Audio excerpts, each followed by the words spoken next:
बिस्मिल्लाहिर्रहमानिर्रहीम। अस्सलाम वालेकुम नाज़रीन कराम।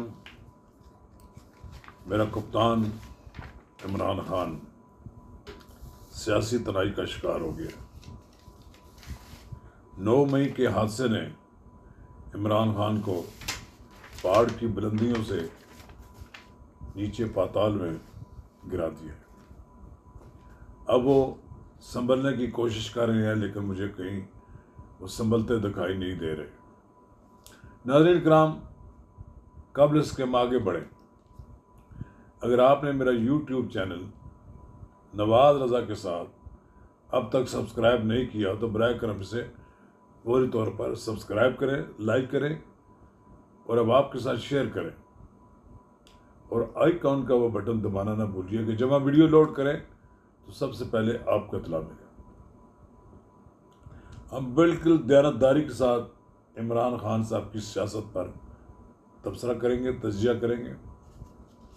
मुझे बड़ा खुद इस बात का बड़ा दुख है, पाकिस्तान के एक पॉपुलर लीडर एक गैर सियासी फैसला, गैर मंतकी फैसला जो उन्हें नहीं करना चाहिए था, वो करके सियासत की पाताल में गिर गए। कोई शक नहीं कि इमरान खान इन्हीं वोटर्स, इन्हीं कारकुनों के बलबूते पर अपने सियासी मुखालफिन को ललकारते थे, और फिर उनकी टोन जो थी, अल्लाह माफ़ी दे, वो तो ऐसा तकब्बर था कि जो पाश पाश हो गया। अल्लाह ताला ऐसी जब गलतियां करवाता है इंसान से, फिर वो संभल नहीं पाता। मैं बहुत पहले ये कहा करता था कि, और पहले कहा करता था और अब भी ये कहता हूँ, जब कोई शख्स पहाड़ की बुलंदी से गिरता है और जो खुद अपने आप को पहाड़ सर करने वाला तस्वर करता है, तो पर जब गिरता है तो उसकी कोई पता नहीं लगता उसकी हड्डी पसली कोई महफूज है या वो बच गया है या कहीं अटक गया है। तो खान साहब ने तो वो काम किया जो दुश्मन भी अपने साथ, कोई दुश्मन भी नहीं करता। अब यानी खान साहब ने समझा कि ये इधर कोई तुर्की है, अर्दगान है, वो इस मुल्क के लोग उनके टैंकों के नीचे लेट जाएंगे और वो पाकिस्तान की मुसल्लह अफवाज लोगों के सामने हथियार डाल देंगे। अगर इमरान खान के लोगों को रोका जाता तो वो एक्सपोज ना होते, उनको खुल खेलने का मौका मिला। और फिर एक बात यह कि टारगेट सबका फौजी तनसीबात था। बिला बिला कर ये जो पागलों की तरह कह रहे थे ना लोगों को, आओ पहुँचो फलां जगह, पहुँचो फलां करो। अब कोई कहता है जनाब मैं तो अमेरिकन सिटीज़न हूँ, मेरी एक्सेस दिलवाओ, अमेरिकी कौंसल जनरल को एक्सेस दी जाती है।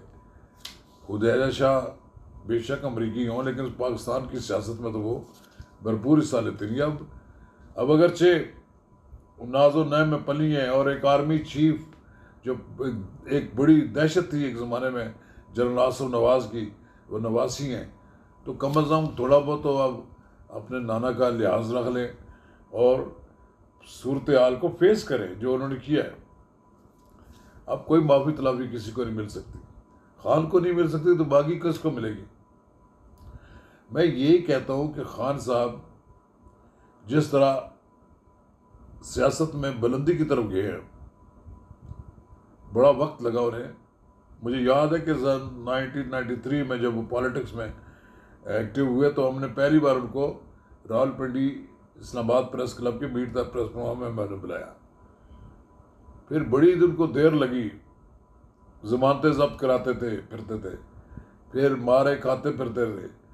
बिलाखिर वो जिनके वो प्रवृत्ता थे उनको बनाते बनाते उनका एक बयानिया बन गया करप्शन के खिलाफ, और पीपल्स पार्टी के दौर में उनको उसको अरूज मिला।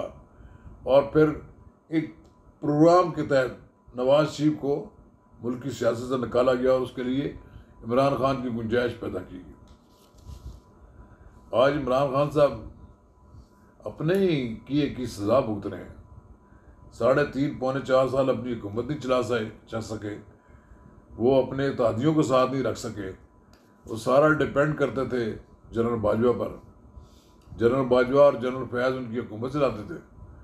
और फिर जब वो मरहला आया कि जनरल फैज़ को आर्मी चीफ बनाना है या जनरल बाजवा को जाना है, फिर यहाँ पर इंटरेस्ट ऑफ क्लैश हुआ। वो interest of clash Imran Khan को भी लेट हुआ। जनरल बाजवा नहीं जाना चाहते थे। वो बाज़ाहिर तो ये तासर दे रहे थे कि शायद वह मेरी अब कोई ज़रूरत नहीं है, मैं रिटायरमेंट ले लेता हूँ। 6 साल इस मुल्क की ऐसी तैसी बजा कर चले गए। फिर जब उनकी जगह जनरल फैज़ हमीद ने लेनी चाहिए तो उन्होंने पहले फैज़ हमीद को ठिकाने लगाया। फिर इसी इंटरेस्ट क्लैश ने इमरान खान को मरवा दिया। इमरान खान अपने तई बड़े मुतमईन थे कि वो उन्हें कोई नहीं हटा सकेगा। और फिर किसी शोर शराबे, किसी बदमाशी या किसी चक्कर में नहीं किसी को हटाया गया, बल्कि एक simple vote of no confidence की जो कामयाब हुई। इमरान खान बेबस हो गए उस वोट ऑफ नो कॉन्फिडेंस के सामने। 174 वोट के साथ वज़ीर आज़म शहबाज शरीफ बन गया। अब इमरान खान का मुस्तकबिल जो है वो लोगों को समझ नहीं आता कि अब क्या होगा इनका। मेरा अपना ये ख्याल ही है कि सियासत से किसी को ज़बरदस्ती तो ना निकाला जा सकता है और ना ही किसी को निकाला जाना चाहिए, बल्कि किसी लीडर का जो अमाल है वो लोगों के सामने लाने चाहिए।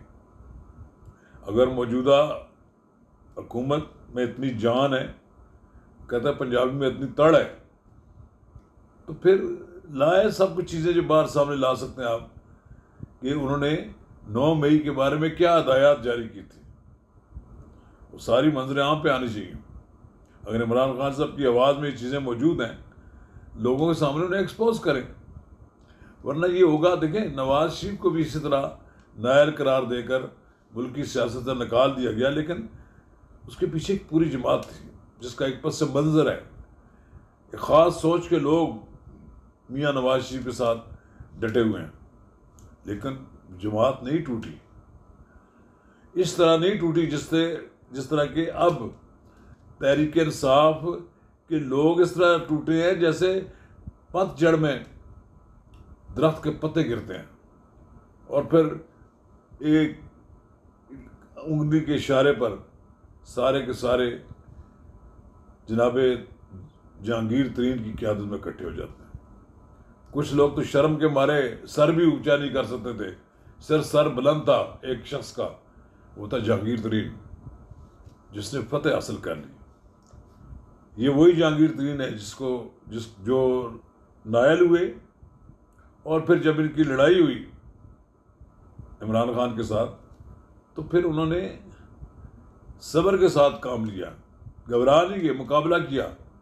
और फिर एक वक्त ऐसा आया कि जहांगीर तरीन ने मिलकर अलीम खान के साथ मिलकर उनका तख्ता उलट दिया।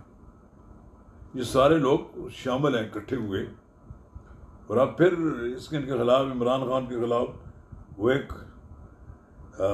बड़ी कुव्वत के तौर पर सामने आ रहे हैं।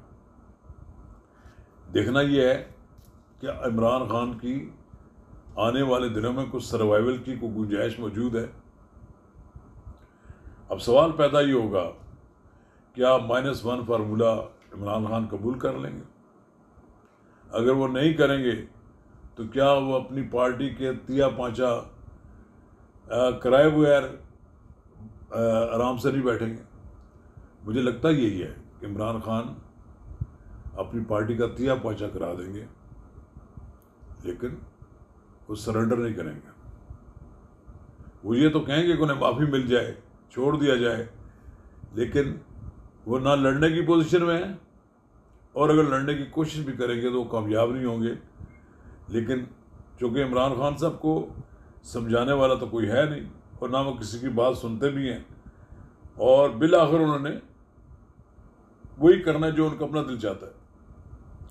ये अगर 9 मई का वाक़या जो है, अगर ये पार्टी के अंदर डिस्कस होता तो मुमकिन है कुछ समझदार लोग भी होते हैं और उन्हें समझाते कि आप ये काम ना करना। खान साहब गिरफ्तार हो जाएंगे तो क़यामत नहीं बर्पा हो जाएगी। यहाँ एक लंबी लाइन है, लोगों के गिरफ्तार होते रहे, जेलें बर्दाश्त करते रहे। आपके साथ तो जनाब अदलिया पूरी डटी हुई थी। कभी किसी के साथ ऐसा हुआ कि 150 मुकदमे बन जाएं और उसे गिरफ्तार ना कर सकें इंतजामिया? चलिए खान साहब, मुझे तो आपका सियासी मुस्तकबिल तारीख नज़र आता है। हाँ ठीक है, मैं आपकी इस बात मानता हूँ कि लोगों के दिलों से आपको निकाला जाना आसान नहीं है, लेकिन वो वक्त के साथ साथ सारी बातें जब मंजर आम पर आएंगी तो फिर मुमकिन है कि लोगों के दिलों में आपकी मोहब्बत में भी कमी आ जाए। लेकिन सियासतदान हुकूमत में जब होते हैं तो फिर वो लोगों के लिए बहुत जल्द उनसे दिल भर जाता है लोगों का, और फिर उसके ख़िलाफ़ हो जाते हैं।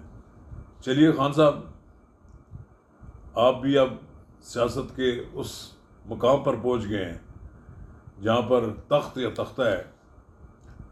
तख्त तो आपसे छीन लिया गया है और सज़ा के लिए आप तैयार रहे। शुक्रिया।